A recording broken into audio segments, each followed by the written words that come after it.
En el nombre del Padre, del Hijo y del Espíritu Santo. Amén.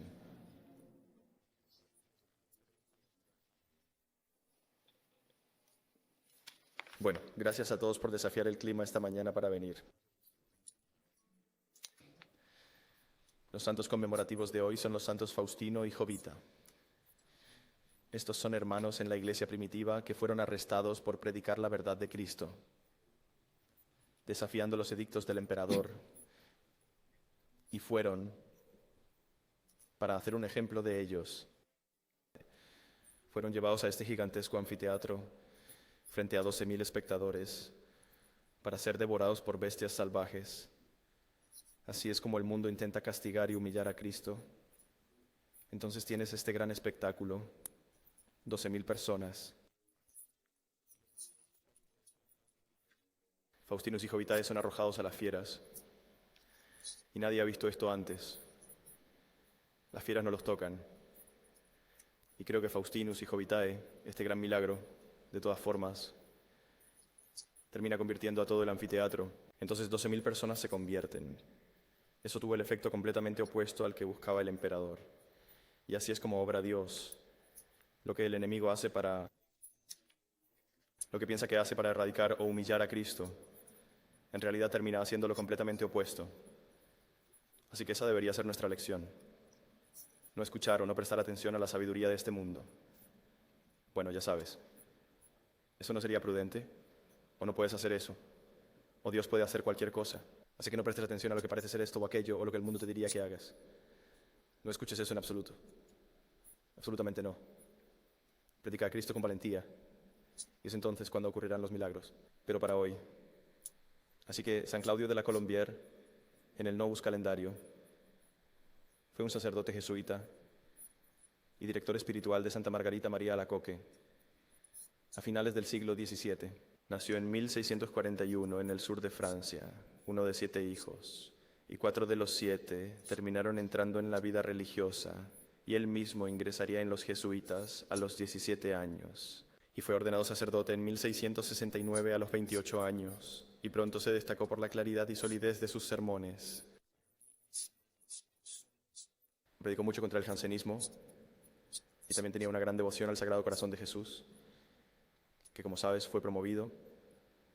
Eso fue antes, en este tiempo, 1669, el Sagrado Corazón de Jesús apenas comenzaba a ganar su fama, y de hecho serían Saint Claude de la Colombière con Margaret Marie Alicot quienes terminarían siendo los grandes propagadores de esta devoción.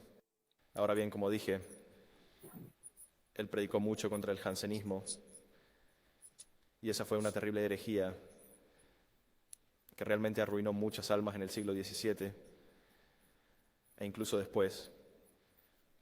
De hecho, incluso se sintieron sus efectos hasta el Concilio Vaticano II. De hecho, el jansenismo es un movimiento teológico principalmente activo en Francia, que enfatizaba el pecado original, la depravación humana y la absoluta necesidad de la gracia divina, así como la defensa de la predestinación. Fue fuertemente influenciado por el calvinismo y repetidamente condenado por la jerarquía de la Iglesia. Los jansenistas, por su parte, eran como los modernistas de hoy. Estaban de acuerdo con las condenas de la Iglesia en apariencia y continuarían enseñando la sustancia de su herejía bajo formas más disfrazadas, que es la peor forma de orgullo y la peor clase de herejía, que es esencialmente duplicidad. Sí, estoy de acuerdo con lo que estás diciendo, pero cambias el significado de las palabras para que signifiquen lo que tú quieres que signifiquen. Y así se llama jansenismo, porque el fundador del movimiento fue Cornelius Jansen, y creo que era un profesor en Bélgica, pero realmente no fue su promotor. Sus obras fueron difundidas por un amigo suyo, el abad Jean Duversier, que estaba en Francia. El jansenismo era como la sustancia, y a menudo escuchamos que este es un término. A un católico tradicionalista enojado se le llamará jansenista, pero más probablemente, propiamente el término es rigorista. Un rigorista es alguien que favorece la interpretación más estricta de la ley. De hecho, un rigorista favorecerá la interpretación más estricta de la ley frente a una que es menos estricta, pero incluso probable. La posición jansenista enseñaba rigorismo absoluto, que era que en un conflicto de opiniones, si existía alguna posibilidad, cualquier posibilidad, de que una interpretación estricta pudiera ser posible, debías adoptar esa posición, incluso si la posición más indulgente era abrumadoramente probable, como si siempre tuvieras que hacer la interpretación más estricta y rigurosa posible, y eso fue condenado, repetidamente condenado por la Iglesia, y eso fue lo que enseñaba el jansenismo. Ahora, y tristemente quiero decir, en este momento en Francia, en la Francia de los 1600, fue el florecimiento de, ya sabes, la espiritualidad. Sabes, tenías el Preludio, tenías, bueno, Felipe Neri, tenías San Francisco de Sales, Santa Juana Francisca de Chantal, tienes a Santa Margarita María Alacoque, ¿sabes? Simplemente tenías esta hermosa espiritualidad. Pero el problema cuando la santidad y la vida espiritual se vuelven popular o atractivo, todo el mundo quiere ser eso, y ya sea que tengan buenas intenciones o malas intenciones, todos quieren parecer que están a la moda, y si la santidad está de moda, la gente quiere parecer santa. Y el jansenismo te hace parecer muy santo porque es como, oh, mira lo que puedo hacer porque amo tanto a Dios, ¿verdad? Y la parte de amar tanto a Dios simplemente desaparece y termina siendo, mira lo que puedo hacer, ¿verdad? Mira lo santo que soy por todo el ayuno y todo esto. Y, oh, soy tan estricto, siempre hago lo más estricto. Es solo una gran cuestión de orgullo. Así que el jansenismo puede atraer mucho a los ignorantes y a los orgullosos. A los ignorantes porque no saben nada mejor y piensan, bueno, supongo que esto es lo que debo hacer. Y a los orgullosos porque es como alguien que descubre que es bueno en algo y no tiene que esforzarse. Pueden simplemente sentir de repente que son geniales en esto y que son un santo. Así que es una trampa terrible en la que caer. Supongo que la versión del Antiguo Testamento sería el fariseísmo, que era su problema. Eso afectó a Francia y envenenó a tantas mentes. Estaba más activa en Francia en la época de Claude de la Colombière y era tan mala que cuando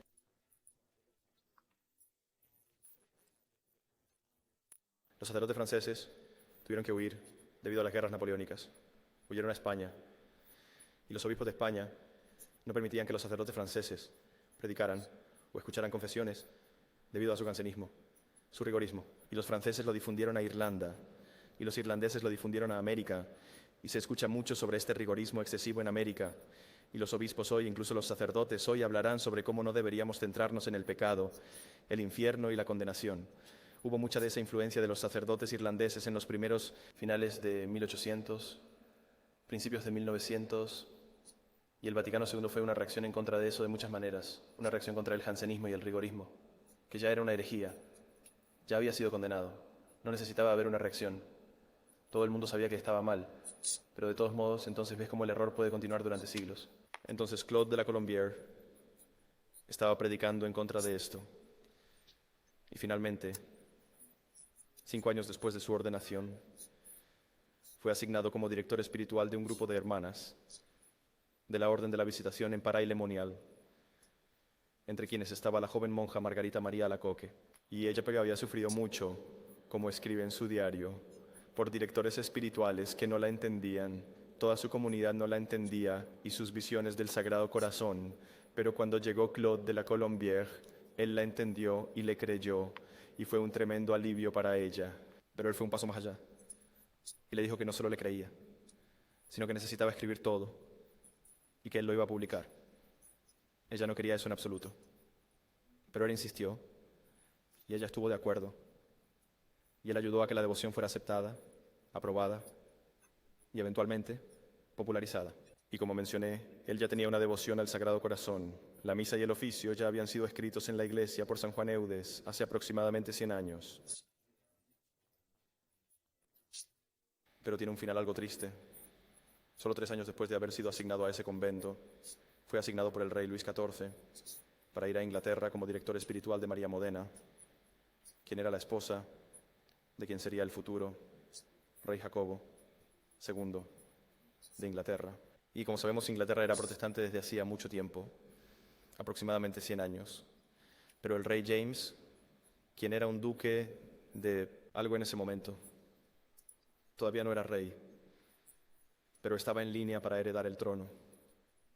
Y se había convertido y se había hecho católico. Y todos los protestantes estaban muy indignados de que este hombre, que muy bien podría ser rey, pudiera ser católico y deshacer toda la iglesia anglicana, etcétera, que había estado ocurriendo. Así que sí era un gran temor. Quiero decir, habría sido maravilloso si el rey Jacobo II terminara. De hecho, se convirtió en rey, pero su catolicismo era muy débil y realmente no hizo nada con él. Pero el resultado para Claude de la Colombière fue que espiritualmente se le dirigió a casarse con Módena. Y durante todo este temor de que James se convirtiera en rey, Claude fue encarcelado. Fue encarcelado bajo el pretexto de intentar subvertir el trono y la corona, porque Carlos II seguía siendo rey en ese momento. Y así que Claude fue visto como esto. Era un sacerdote católico abiertamente de Francia, ya sabes.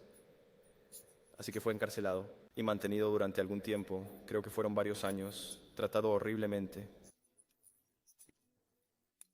La única razón por la que no fue martirizado fue debido a la intervención del rey Luis XIV y, por supuesto, Jacobo II. Entonces Claude terminó desterrado de Inglaterra, pero su salud quedó arruinada e intentó retomar sus antiguos deberes, pero no pudo. Y creo que fue solo unos pocos años, o tal vez ni siquiera un año, después de ser liberado, cuando sucumbió a la muerte. Y murió el 15 de febrero a los 41 años. Pero el día después de su muerte, Santa Margarita María Alicot tuvo una visión de que Claude no necesitaba oraciones, ya que ya estaba en el cielo. Era lo que habríamos llamado uno de esos mártires blancos. Así que bastante la historia de Claude de la Colombière y también un poco sobre el rigorismo y el jansenismo que estaban infectando Francia en ese momento y propagarían sus errores. Pero ese era el punto del Sagrado Corazón. La devoción al Sagrado Corazón se trata del amor de Cristo. Y así cuando tienes una herejía de ira y justicia, y esto es abrumador. Rigorismo, por supuesto, vas a tener a Cristo al mismo tiempo, moderándolo con su amor.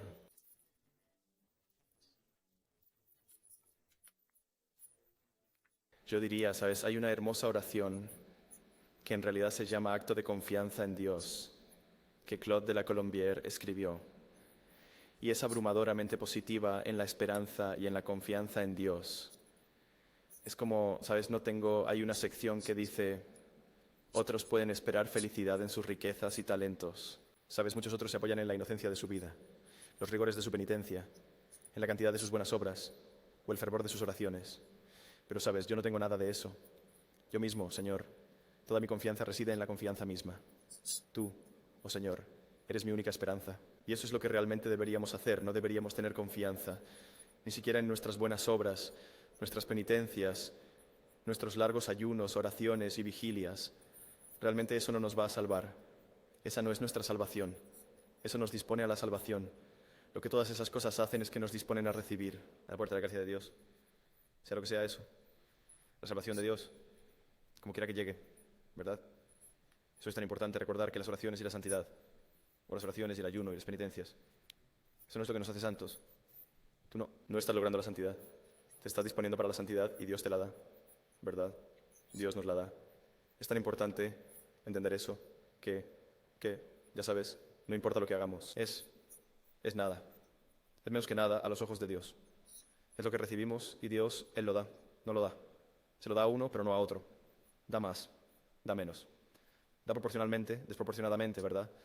Recuerda la parábola de los talentos o la parábola de los trabajadores en la viña. Ya sabes, uno trabajó 1 hora, el otro trabajó 12 horas.